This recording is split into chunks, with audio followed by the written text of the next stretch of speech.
บัดนี้ก็สิมาสัมภาษณ์สอบถามคณะกรรมอำนวยการโรงเรียนเนาะว่าอยู่โรงเรียนประถมบ้านปูนค้อนี่ตอนนี้เพิ่นแบบขาดเหลือหยังแน่หรือว่าแบบต้องการหยังแน่เนาะในการแบบว่ามาชิดซ้อนนักเรียนมาปรับปรุงเรียนนะนี่ก็แนะนำสิ่งเดียวกันนี้เนาะเพราะว่าโรงเรียนของเฮานี่มันก็ส่วนหนึ่งน่ะมันก็เป็นโรงเรียนชนบทเนาะเป็นโรงเรียนที่ว่าบ้านนอกนี่แหละทางเว้าแล้วค่ะเพราะว่าเรื่องการช่วยเหลือของภาครัฐทางเพิ่นนั้นซึ่งก็หลายคนลูกหลายคนก็มีอัน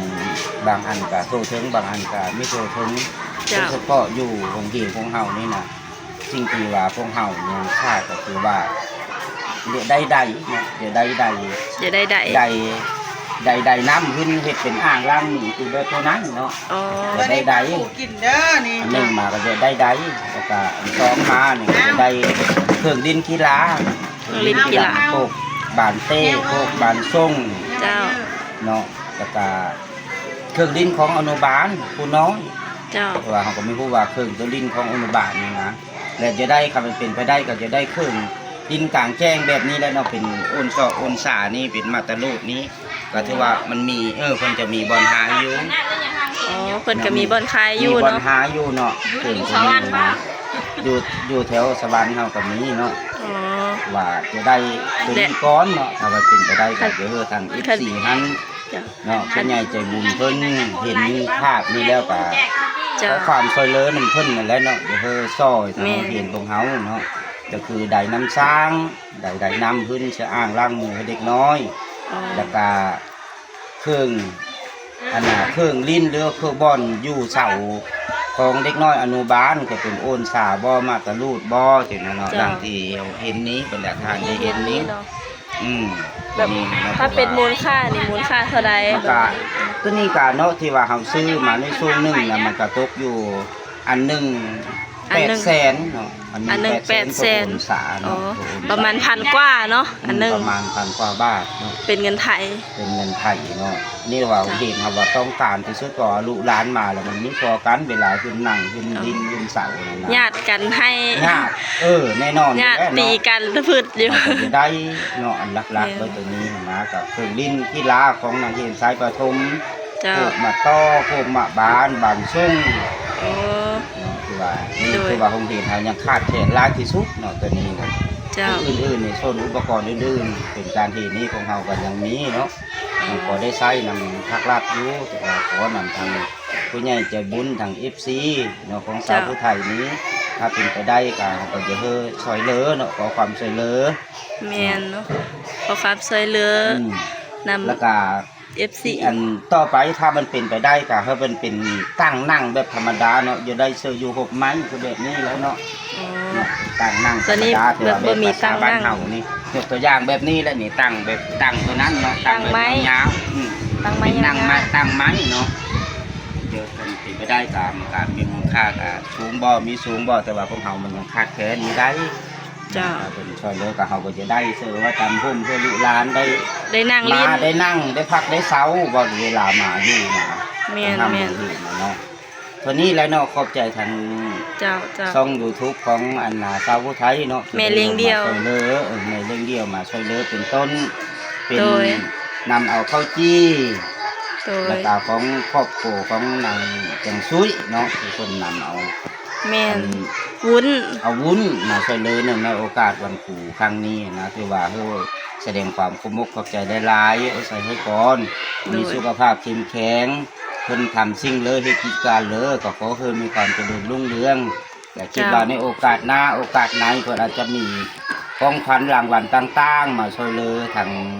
โรงเรียนของเราตื้มเนาะขอบใจเนาะเจ้าขอบเจอหลายๆเด้อทางอำนวยการโรงเรียนแล้วก็ครูอาจารย์ซิวซอยแจกยายข้าวจีในมื้อนี้ทางวุ้นแซ่บเจ้าสำหรับคลิปนี้สาวผู้ไทยก็สิขอจบไว้เพียงเท่านี้เนาะ FC และอย่างที่คณะอำนวยการเพิ่นให้สัมภาษณ์แล้วเนาะเพิ่นก็ต้องการเครื่องลิ้นของนักเรียนอนุบาลเนาะแล้วก็ มีแบบโต๊ะตั้งนั่งลิ้นในห่มในเงาเว นั่ง ลา ห่ม แม่นเวลา ห่ม นักเรียนเพิ่นติดแต่งเลิกลิ้นเนาะก็ได้แล้วได้แบบว่าได้น้ำจากน้ำสร้างมา น้ำสร้างขึ้นเสือบนอ่างล้าง เพิ่นเสื้อบนอ่างล้างมือเนาะเพราะว่าตอนนี้บ่มีใดแล้วก็บ่มี ไม่ได้ น้ำ ใช้ ล้าง แล้ว มือ ไม่ได้ใช้แล้วเนาะ บ่ได้ใช้เลย ไม่ได้ใช้เนาะเพราะว่า หาน้ำสิล้างมือก็ยาก ไม่ เนาะ ได้แล้วต้องได้เอานักเรียนไปตักแล้วก็หิ้วมา ไปตักดูน้ำสร้างบ่ ตักน้ำสร้างแล้วก็หิ้ว คัน มา ได้ใดและท่อและได้บ่หรือว่า ได้แล้วแหละเขาจะได้มาเลยเพราะว่าเขาจะมีอ่างมีกระทังแล้ว ท่อได้มีอยู่บ่สาย ท่อย า นะ ง มันเป็นท่อน้อยเนาะ สายยางนะบ่ สายยางแล้วมันเป็นท่อน้อยแต่เขาก็จะได้ตัวใหญ่ๆเนาะจะได้มันสิใหญ่ๆแน่ เจ้า เพราะว่าเขาจะตั้ง ได้ทางท่อ จะได้ทางใดได้ทางสายยางเนาะ เขาจะตั้งกับปูขึ้นเลยแล้วก็ได้มาเขาจะล้างอยู่ฮั่นเลยล้างอยู่ฮั่นมันมีซ้อมพ่อเนาะอยู่ห้องป .5 นี่อยู่ที่นี่นี่ก็ว่าจำเป็นเนาะจำเป็นที่สุดตัวนี้ เจ้า เพราะ แม่ ว่าเขาก็เพราะว่าช่วงนี้มันเพิ่นลิ้นแล้วแหละเช็ดช่วงแหละ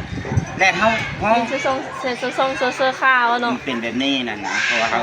ได้มาแล้วเขามาแล้วเขาได้น้ำแล้วเขาก็ล้างแล้วเขาก็มีบ่อเขาก็มีแผลเขาจะเอาเช็ดแล้วเขาก็ห้อง เนาะ นี่คือว่าจำเป็นที่ว่าเราจะได้ที่สุดตัวนี้ ก็คือสุขภาพนักเรียนแม่แล้วก็ เออ เพิ่มท้องเนาะเสื้อผ้า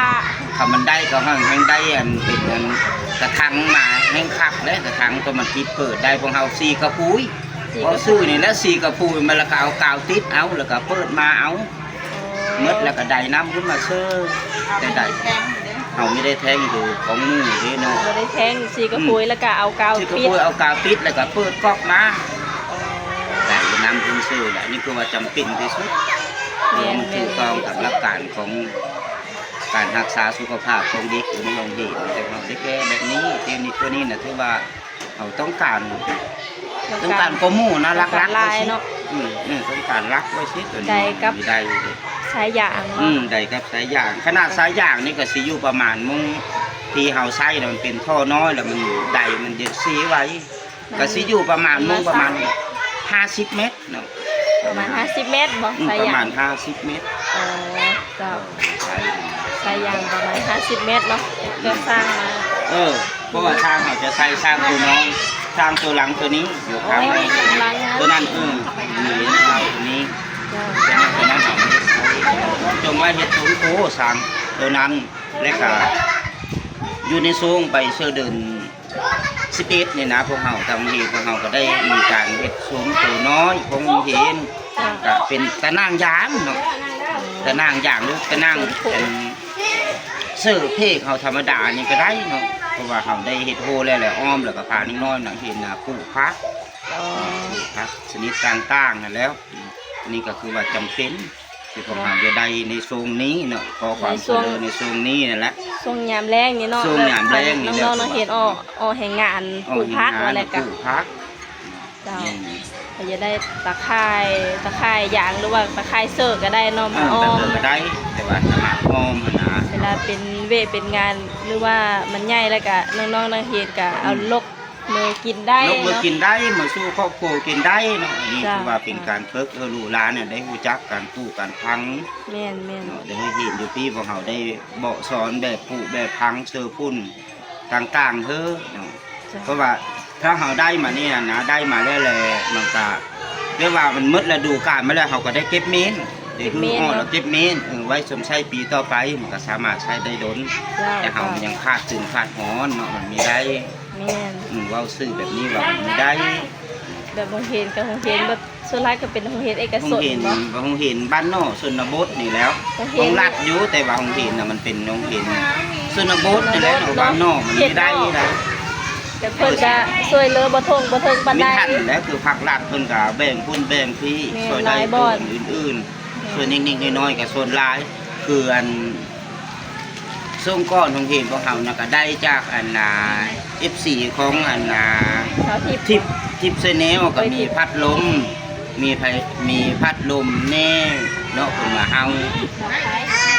แล้วก็เดินไถ่เฮาห้องเห็นแต่ละห้องถือว่าได้ครบของเห็นของเฮาตรงนี้เนาะ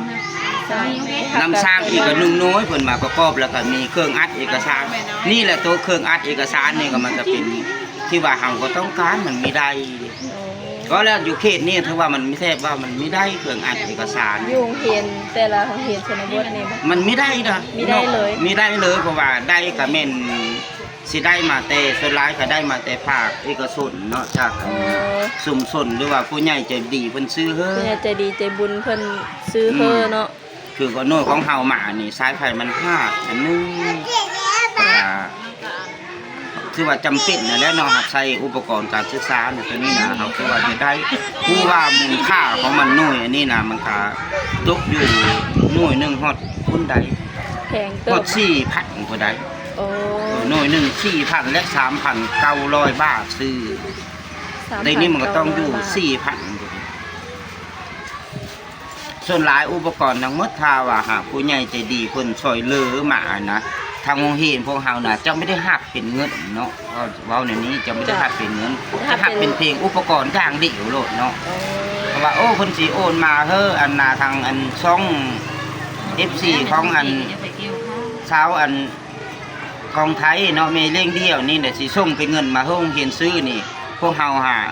มีจะหักเนาะถือว่าเฮ้อเป็นอุปกรณ์มาโลดโรงเรียนพวกเฮาคือว่าต้องการแบบนี้ว่าเพราะว่ามาแล้วเลยเฮาจะถ่ายรูปโตอันที่เพิ่นส่งมาน่ะเฮ้อเพิ่นได้เห็นโลดเนาะ เจ้าเจ้า แบบนี้โลดเนาะ แม่นเนาะ มันสิง่า